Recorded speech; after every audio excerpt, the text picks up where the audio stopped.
Students, disease partners capital account का second numerical अब हम देखते हैं। ऑब्वियसली फर्स्ट न्यूमेरिकल के मुकाबले इसमें थोड़ी बहुत चेंजेस होंगी, फ़र्क होगा, अच्छे पॉइंट्स होंगे। आइए स्टेटमेंट देखिए। A B and C were partners, their profit sharing ratio was 5:4:3 on 31 March 2020। तो प्रीवियस न्यूमेरिकल में हमें बैलेंस शीट नहीं गिवन थी, इसमें हमें फर्म की बैलेंस शीट गिवन है।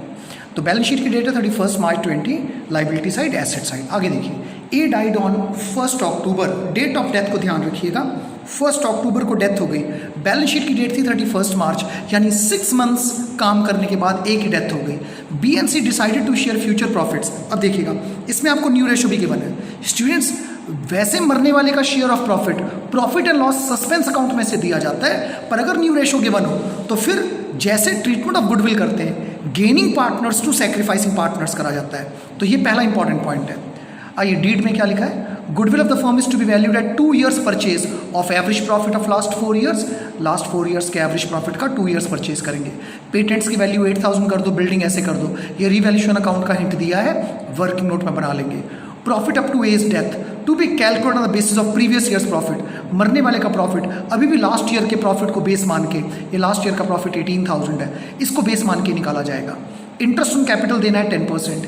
As drawings up to his date of death 3,500 है। इंटरेस्ट ऑन ड्राइंग्स भी कैलकुलेट करके दिया है 250। Half of the amount due to A to be paid immediately to his executor. जितना भी अमाउंट ए को देना है उसका हाफ अभी दे देंगे एग्जीक्यूटर को, यानी इस क्वेश्चन में एग्जीक्यूटर्स अकाउंट भी बनाएंगे और बाकी को उसके लोन अकाउंट में डाल देंगे। Prepare as capital account and executors account, ये दोनों चीज़ें बनानी है। आइए, मैंने फॉर्मेट बनाया हुआ है एज कैपिटल अकाउंट का। शुरू करते हैं। जब भी मरने वाले का कैपिटल अकाउंट बनाना हो तो स्टेप्स बताए थे, मैक्सिमम 10 हो सकते हैं। सबसे पहले मरने वाले की कैपिटल लिखें 30,000, by balance brought down, by balance brought down 30,000। Next step, any reserve, liability side पे चेक करिए कहीं को रिजर्व तो नहीं पड़ा। रिजर्व पड़ा है 6,000, ए को उसमें से उसका शेयर दे देंगे। रिजर्व मिलने से कैपिटल बढ़ जाएगी। बाय रिजर्व 6,000 रिजर्व है और उसमें से ए का शेयर है 5/12, ये 2,500 आ गया। Next step, any unadjusted loss, asset side पे देखिए, एडवर्टाइजमेंट सस्पेंस दिया है 12,000, लॉस मिलने से मरने वाले की कैपिटल कम हो जाएगी। टू एडवर्टाइजमेंट सस्पेंस, लॉस दिया है आपको 12,000 में से मरने वाले का शेयर 5/12, ये 5,000 आ गया। नेक्स्ट स्टेप, बैलेंस शीट देखिए कंप्लीट हो गई। बैलेंस शीट से 3 चीज़ें, opening capital, any reserve, any unadjusted loss. आइए एडजस्टमेंट पढ़े। ए की डेथ हो गई थी 1 अक्टूबर, 6 मंथ्स काम करके।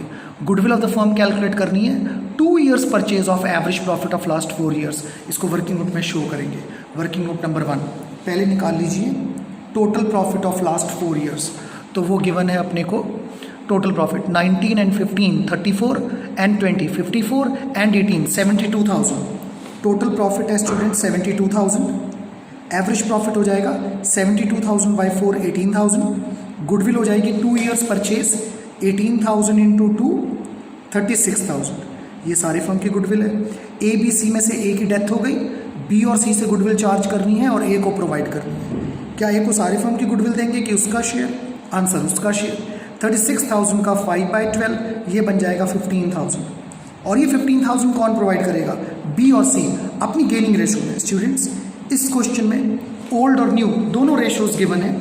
ओल्ड रेशो आपकी स्क्रीन पे 5:4:3 और न्यू रेशो बैलेंस शीट के नीचे 7:5। तो न्यू रेशो है उनकी 7/12 5/12 और ओल्ड रेशो थी उनकी 4/12 एंड 3/12। तो ये आ गया 3/12 एंड 2/12, 3:2 उनकी गेनिंग रेशो आ गई। ये 15,000 वो लोग 3:2 में प्रोवाइड करेंगे, 9,000 एंड 6,000। तो देख लीजिए journal entry, B debit C debit to A. तो ए के अकाउंट में स्टूडेंट्स हम लिखेंगे by B's capital and by C's capital, 9,000 and 6,000 inner column, outer column उसका टोटल शेयर ऑफ गुडविल 15,000।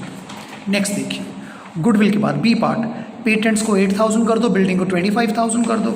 आ जाइए वर्किंग नोट में। वर्किंग नोट नंबर 2, अब आप हार्डली 3-4 लाइनों का रीवैल्यूएशन अकाउंट बना दीजिए। हार्डली 3-4 लाइनों का रीवैल्यूएशन अकाउंट बना दीजिए। देखिए रीवैल्यूएशन क्या था, फिर से देखें स्टेटमेंट को। उसने कहा था पेटेंट्स की वैल्यू 8,000 कर दो। बैलेंस शीट में देखिए पेटेंट्स 11,000 है। 11,000 को 8,000 कर देंगे तो 3,000 का लॉस हो जाएगा। 2 पेटेंट्स 3,000 का लॉस हो गया, डेबिट कर दिया। नेक्स्ट उसने कहा था बिल्डिंग की वैल्यू 25,000 कर दो। बिल्डिंग 20,000 थी, 20 से 25 करेंगे तो 5,000 का गेन आ जाएगा। बाय बिल्डिंग 5,000 का गेन आ गया। बस 2 ही रिवैल्यूशंस थी, 5,000 5,000, प्रॉफिट 2,000 आ गया। इसको A B C तीनों में डिवाइड कर देते हैं। 5:4:3 यानी कि 12 1s are 12, तो 3/12 कर लो तो 500 आ गया। 4/12 कर देंगे तो 1/3, 667 आ गया। 6 5 11 चला गया तो 833 आ गया। ये इनके शेयर ऑफ प्रॉफिट आ गए 833, 667 और 500। ए का शेयर ऑफ प्रॉफिट 833 है। तो बाय रिवैल्यूएशन, क्योंकि प्रॉफिट आया था तो कैपिटल बढ़ जाएगी। Bye revaluation 833। रिवैल्यूएशन के बाद नेक्स्ट देखिए C part, profit up to as death to be calculated on the basis of previous years profit. ये रहा प्रीवियस ईयर का प्रॉफिट। ए की डेथ हो रही है 6 मंथ्स काम करने के बाद, तो ये पूरे साल का प्रॉफिट 18,000 है। सबसे पहले 6 मंथ्स का प्रॉफिट निकालेंगे। आ जाए स्टूडेंट्स वर्किंग नोट पे। ये वर्किंग नोट नंबर आपका 3 हो गया। प्रॉफिट फॉर 6 मंथ्स, पूरे साल का प्रॉफिट 18,000 है, तो 6 मंथ्स का प्रॉफिट हो जाएगा 9,000। उसमें से ए का शेयर हो जाएगा 9,000 इंटू 5/12, 3750। अब स्टूडेंट्स वैसे तो P&L सस्पेंस में से दे दिया जाता है प्रॉफिट, पर जब मैंने आपको बताया आपको ओल्ड और न्यू दोनों रेशोज गिवन हो, तो अब आप इसको B debit C debit to A करोगे। 3750 B और C प्रोवाइड करेंगे। ये 3750 अपनी गेनिंग रेशो में, जो कि हम पहले निकाल चुके हैं, उनकी गेनिंग रेशो 3:2 निकली हुई है। तो 3:2 का मतलब हो गया 5, तो 2250 और 1500। B डेबिट C डेबिट 2 है। मैं फिर बोलता हूँ जनरली बाय P&L सस्पेंस लिखा जाता है मरने वाले के प्रॉफिट को, पर अगर न्यू रेशो गिवन है तो P&L सस्पेंस में से नहीं, गेनिंग पार्टनर से। तो A के अकाउंट में स्टूडेंट्स हमारी लेजर पोस्टिंग जाएगी by B by C 2250 and 1500। ये बन गया 3750 मरने वाले का शेयर ऑफ प्रॉफिट। नेक्स्ट देखिए D part, interest on capital allow करना है 10%। इंटरेस्ट ऑन कैपिटल लिख देते हैं। बाय इंटरेस्ट ऑन कैपिटल, उसकी कैपिटल थी 30,000, उस पर इंटरेस्ट देना है 10%, और ये टाइम के हिसाब से देना होता है 6 मंथ्स का। ये बन जाएगा 1500। मरने वाले का इंटरेस्ट ऑन कैपिटल बन जाएगा स्टूडेंट्स 1500। इंटरेस्ट ऑन कैपिटल के बाद नेक्स्ट देख लीजिए, एज ड्राइंग्स 3500 और इंटरेस्ट ऑन ड्राइंग्स 250। ड्राइंग से कैपिटल कम हो जाएगी, debit decrease in capital. 2 drawings